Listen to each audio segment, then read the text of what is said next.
Welcome to The Explainer. Today, we're going to demystify a topic that feels like it's everywhere all the time: politics. And we're going to see that it's not just for the experts, it's actually the invisible force that shapes so much of our daily lives. You know the feeling, right? From debates in a coffee shop to the headlines screaming at you from your phone, politics just feels like this constant flood of opinions and hot takes. It's this game where everyone has a really strong opinion, but the rules, they seem anything but clear. But what if you could actually cut through all that noise? What if you could see the real game that's being played underneath the surface? Well, today, that's exactly what we're going to do. We're equipping you with a simple, powerful toolkit to analyze politics not like an outsider, but like a savvy insider. Okay, so let's start with the absolute foundation. If you want to really grasp politics, you've got to strip it down to its very core. And it turns out, it all boils down to one simple but incredibly powerful idea. That's it. It sounds simple, right? But it's profound. Every single political move, whether it's a local election or a huge global summit, it's all a struggle over one thing: power. It's about who gets to call the shots and who gets to influence the people making those decisions. So, if politics is all about power, how is that power actually used? To figure this out, we don't need to look at parliaments or complicated war rooms.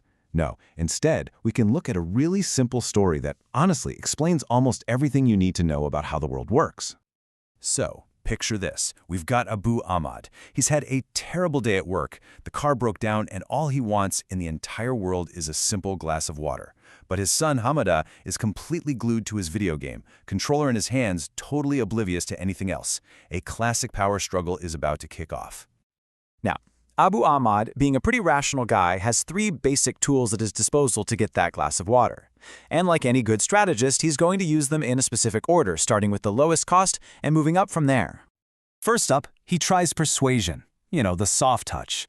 "Hamada, my son, your poor father is so thirsty." He might even lay it on a little thick, quoting a proverb about respecting your elders. But Hamada, he's in the zone. The words just bounce right off him. So, persuasion has failed. Since persuasion didn't work, Abu Ahmad escalates to tool number 2, economics. First, he dangles the carrot. "Hey, how about some extra allowance? What about that new game you've been wanting?" Still nothing. So he brings out the stick. "Okay, no allowance for a month. I'll take away the PlayStation." But Hamada's resolve is like iron. The economic pressure just isn't working. Okay, so he's exhausted all his other options. Abu Ahmed now resorts to the final and most costly tool he has: force. He walks over and he physically pries the controller from Hamada's hands. And what happens? Total chaos. The son is yelling, the mom comes running in to see what the commotion is. The peaceful home has just turned into a crisis zone. Sure, he got what he wanted. He can go get his own water now. But he paid a very, very high price for it. And this simple story, it brilliantly illustrates the three fundamental tools of politics on the world stage. Abu Ahmad's gentle requests, that's diplomacy and media campaigns. It's low cost, it's soft power. His carrots and sticks, well, that's economic aid and sanctions, a medium cost tool. And grabbing the controller, that's military action, the highest cost tool of them all, with consequences that are unpredictable and almost always messy. Okay, so once we understand these three tools, how should a political player use them effectively? This is where strategy really comes into play, and it's where so many people get it wrong.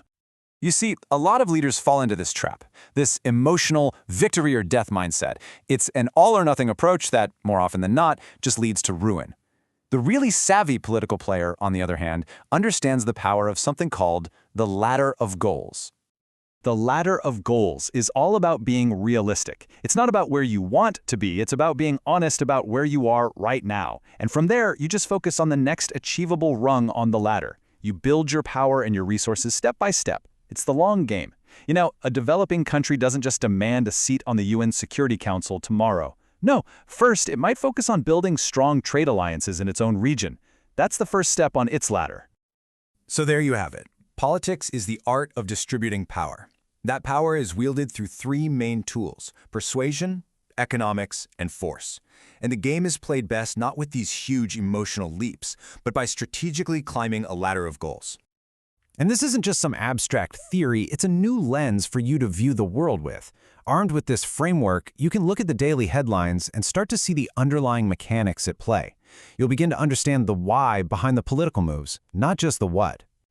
So here's your homework. The next time you see a news report about a trade dispute or a diplomatic summit or some kind of military standoff, use this lens.